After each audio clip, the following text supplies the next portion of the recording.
because you're probably not leaving room for feedback. Oh, right. They're already on to the next thing. Right. Right. Or they're jumping on the next bandwagon about what the best practice is to do at any one time. And one of the mistakes I see a lot of solopreneurs, women business owners do is they take to heart that X strategy is the best thing now to do, but their business isn't at the point to take advantage of that strategy. So when it doesn't work for them, they say, well, marketing doesn't work. Well, it's not that marketing didn't work, it's that you picked the wrong strategy and the wrong tactic and took the wrong action for where your particular business is right now. So that's what you help with? I do help with that. That's excellent. That's very good. Okay, keep going. That's very good stuff. So key number 1 is embrace who you are and work to keep you and your brand in alignment. If you're promoting your brand as one thing and you are something else, there's a real disconnect there, and your target audience, that audience that is ideal for what you do, either the products you put together or the services you do, people aren't going to recognize that because there's such a disconnect between the two. And because the brand is not in alignment with you yourself, you lack the confidence to promote that brand because it feels phony, or you just can't step into it confidently and project it. So you're either not projecting it enough, or you're overstating it as a shield. Oh, right. So you really have to be in that's in very alignment. Interesting. Yeah. It's kind of like when you have all your chakras lined up. Absolutely. or you just got your back adjusted. That's when it's the best. Exactly. Right. I love that. That's very good. So in order to do that, some things to look for is be true to who you are. So I know I'm an introvert at heart. So I pick and choose my moments to shine. And that's what we really want to do, is find how to let your inner light shine in the best way possible in the appropriate times that you're comfortable doing with that. And over time, those moments will become bigger and brighter as you allow them to be. Another way to do that is you have to respect yourself. And one of the ones I really like is you have to dive deeper into understanding and selectively sharing your experiences. So we know that storytelling, telling the experiences we've had, just like we talked about earlier about the food, that helps share you and connects with your prospects and your clients or customers. So you have to pick and choose that carefully for what you want to portray.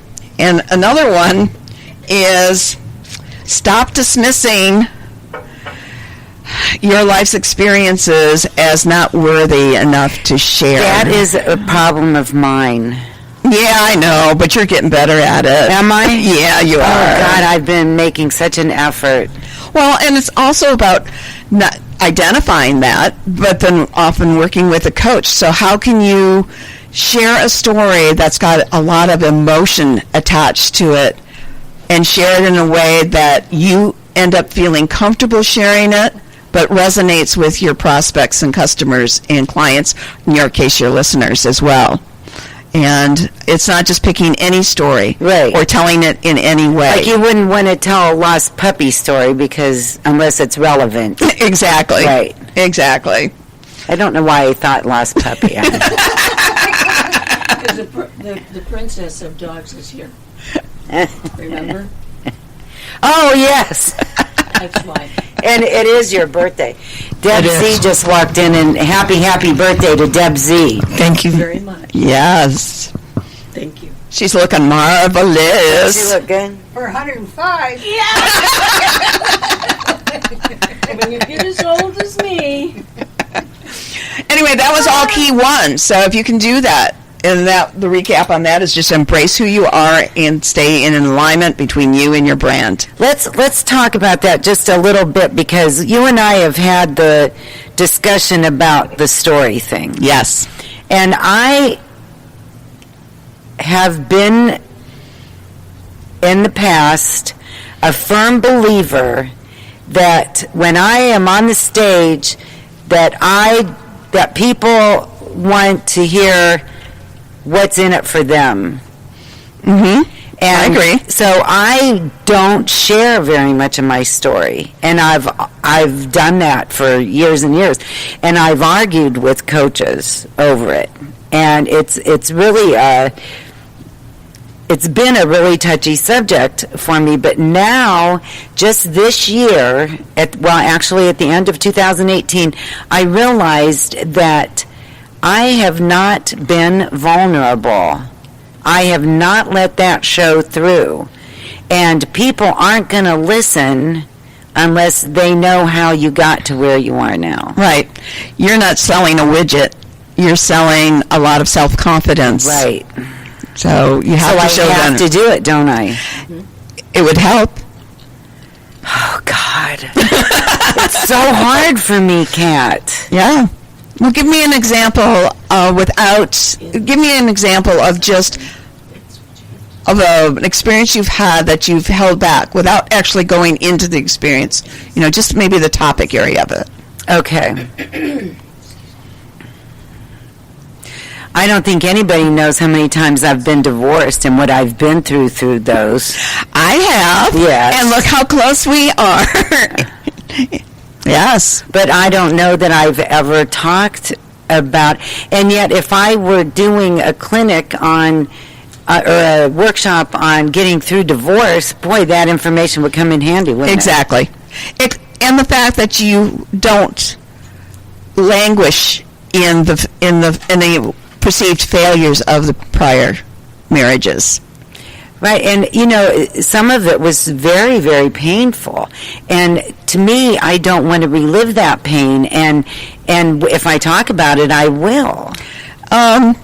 Possibly. This is where something like tapping, EFT, which I'm a practitioner of that, can really help, because it can help manage the emotions so you can discuss that story again without triggering things the way they used to trigger for you. You can trigger them in such a way that now you're a benefit. You're sharing it you're sharing it not only because of the story itself, but in such a way that your recipient gets the connection. And that's where you started with. I don't know how to share my stories in such a way that my audience connects with it. Mm-hmm. Well, so what I've been doing, because I want to do it.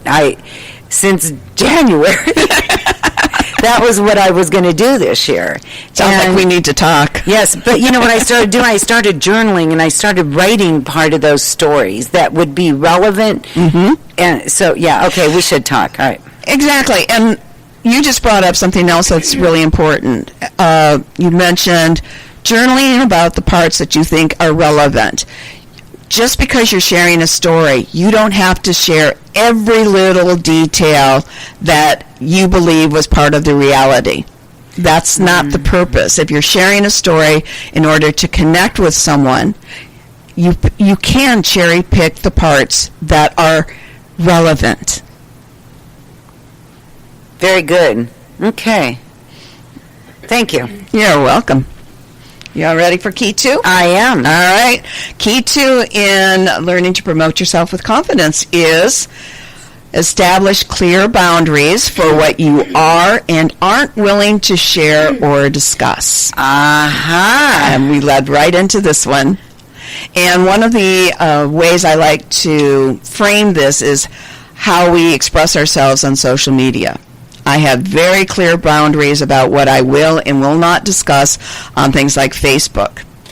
And for me personally, I don't discuss religion or politics. Mm-hmm. I am more than happy to sit with a group of friends or someone one-on-one or in a proper forum and express my views, but I do not share them on social media because I don't think it's a venue that supports open discussion. People get really tunnel visioned when they're discussing this. So that's a boundary I set for myself.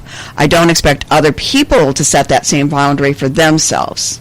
So. But I think that's a wonderful boundary. I love that because politics it's like religion, both of them. You're not going to change my mind. I'm not going to change yours. So why even go there? Exactly. Yeah. That's part of it. Yep. The other part, because we're talking about promoting yourself with confidence, when you know in advance what your clear boundaries are of what you will and you will not engage in, you can stick with the things that you can most confidently discuss. And avoid those things, or at least minimize those unwelcome surprises with people talking with you, or reduce the stress of having to come up to defend your position. Right. I haven't stated my position. I've got nothing to defend. Right. I love stress that. here. Yeah, that's very good. Yep. Absolutely. They're waving. They're putting their coat on. That looks like Danny and Sarah, though. The other thing is people should know what to expect from you. I do a lot of my business on Facebook. It gives me a global community. And you and I were involved with something last Tuesday. I was very involved from the very get-go with someone we both know online who had posted a suicide note. Mm-hmm. And I was there until the very end, the whole day, and he was finally found. He's in another state. And I had to say to myself, is this within my boundaries to discuss and stay on the line? And it was. And I didn't know that person that well, just well enough that certainly was not good. No. And I left the conversation a couple times and I kept being drawn right back to it. But I had training in this before. As a volunteer deputy at one time, as a trauma response team member, as a first responder at one time, and I knew if there was any hope of saving this person's life, we needed to get him engaged. So I just took that upon myself to do, and it ended up with a good outcome. Thank goodness. Texting? Yes, I was on Facebook with him. So you both were texting. Yes, and he was responding. I was the third person to see his post or to respond to his post online. Yep. And this is just a casual friend. And I do not say who it was. Those who, I mean... well, those of us who know, to me, it's up to the family and him now that he's in recovery for this. But I'm that just glad happened he's a week okay, ago. though. Right. But so that's where clear boundaries really helped me step forward. Yes, I am willing. If this goes south, I'm willing to say, yep, I was part of this conversation. I mean, at one point, I'm in conversation with the Denver Police Department from Michigan. And the family was very appreciative. But I also used those boundaries in how I responded to him, remembering what my boundaries were. So I wasn't letting some of the things he posted trigger me to go past boundaries that I wasn't going to go to. Right. Right. But on the good side, I also know my boundaries in what I will share. And you, the three here with me and my husband sitting over there, you know when a post of mine comes up. You know, there's baby animal time. There's your creative chuckle for today. There's your creativity alert for today. There's the geeky science share. Those are standards for me, and people like those. I get so many conversation starters saying, I never worry about reading something you wrote. I know it's going to be good or food for thought. Right. So that's, again, part of that key, too. I gain confidence because I'm confident about what I share and how I share it. And I prefer the good, positive stuff. Mm-hmm. Though I don't hesitate to do food for thought.